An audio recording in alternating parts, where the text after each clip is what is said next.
Good morning, everyone. In the last video, we have seen this example, and which was the homework of yours. So now today we will discuss about this expression in a short. Okay. So first we can see that S tends to I, E, T, S, and S dash and A, and S dash is E, S, and epsilon, and E tends to B. Now we need to generate the table.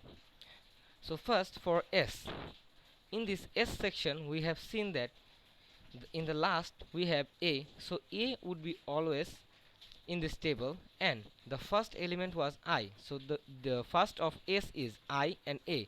So for this A we have a transaction, and for this I we have a transaction. And now for S dash we have in first E and epsilon.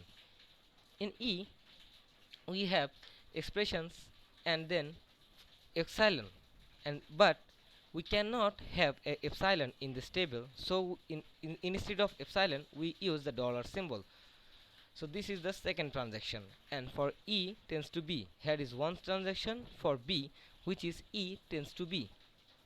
So this is the solve of this table. Hopefully most of you guys have do it correctly. Okay, thank you.